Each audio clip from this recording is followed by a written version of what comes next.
ہاں، آج سوال ہے اخلاق نبوی مختصراً بیان کیجیے، یعنی نبی کریم صلی اللہ علیہ وسلم کے اخلاق کے بارے میں مختصر بتائیے۔ اللہ کے رسول صلی اللہ علیہ وسلم کے کریکٹر کیسے تھے، اللہ کے رسول صلی اللہ علیہ وسلم کے آ، اخلاق کیسے تھے، کردار کیسے تھے، اس کے بارے میں اگر آئے ایگزام میں کہ اللہ کے رسول صلی اللہ علیہ وسلم کے کریکٹر کے بارے میں لکھیے، تو آپ کیا لکھیں گے؟ اسی چیز کو بیان کیا جا رہا ہے۔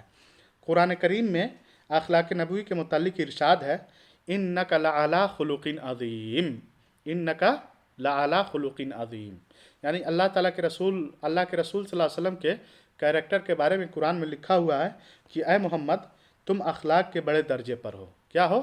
تم اخلاق کے بڑے درجے پر ہو، یعنی آپ کے اخلاق بہت اچھے ہیں۔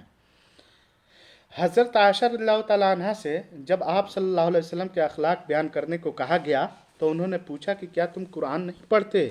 آپ کا اخلاق ہماتن قرآن ہے، آپ کا اخلاق ہماتن قرآن ہے۔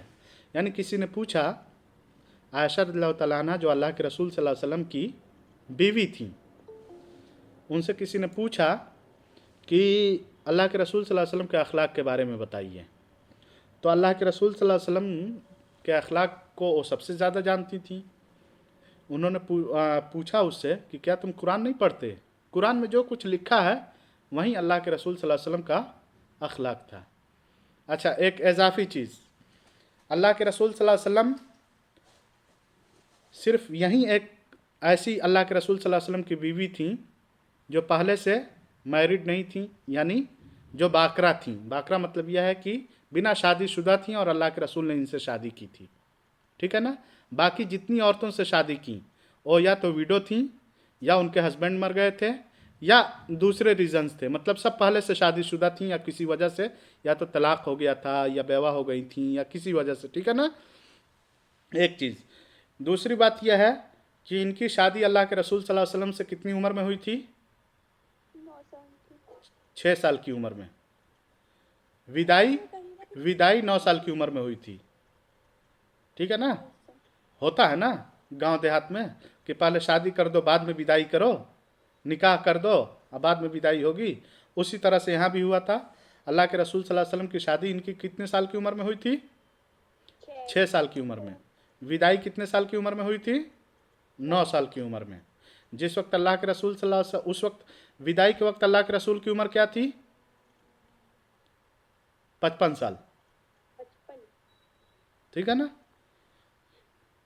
تو یہ چیزیں ایک چھوٹی چھوٹی باتیں یاد رکھنی ہے، ایگزام میں پوچھ سکتے ہیں سب۔ یہ کن کی بیٹی تھیں؟ حضرت ابو بکر۔ ہاں، ابو بکر رضی اللہ تعالیٰ عنہ کی بیٹی تھیں۔ ابو بکر کون تھے؟ حضور کے اچھے دوست، اور یہ تو اچھے دوست، یہ نہیں چلے گا نا، صحابی تھے۔ صحابی بھی تھے، وہ تو بہت سارے لوگ صحابی ہیں۔ اور جو سب سے بڑی چیز تھی ان کے بارے میں، پہلے خلیفہ تھے، اسلام کے پہلے خلیفہ تھے، یہ سب سے بڑی ان کی خوبی ہے، ٹھیک ہے نا؟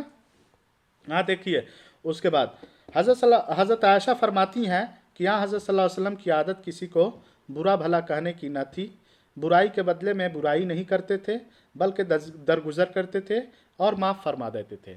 اللہ کے رسول صلی اللہ علیہ وسلم کبھی کسی سے بدلہ نہیں لیتے تھے۔ اللہ کے رسول صلی اللہ علیہ وسلم کبھی ہمیشہ سب کو معاف کر دیا کرتے تھے۔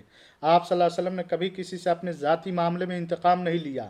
آپ مظلوموں کی فریاد سنتے، انصاف کے ساتھ ان کا حق دلاتے، کمزوروں پر رحم کھاتے، بے کسوں کا سہارا بنتے، مقروضوں کا قرض ادا کرتے۔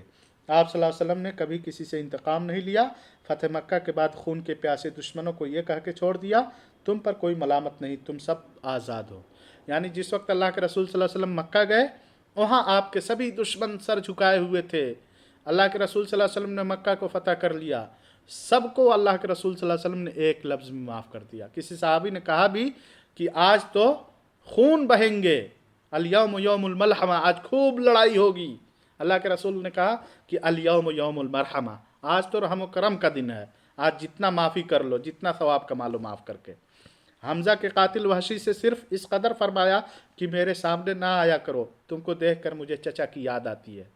آپ کے چچا کو احد کے مکان احد میں کس طرح سے شہید کیا گیا تھا سب کو معلوم ہے کہ ان کے سینے کو پھاڑ کر کے ہندا نے کلیجے کو نکال کر کے چبایا تھا، اور جب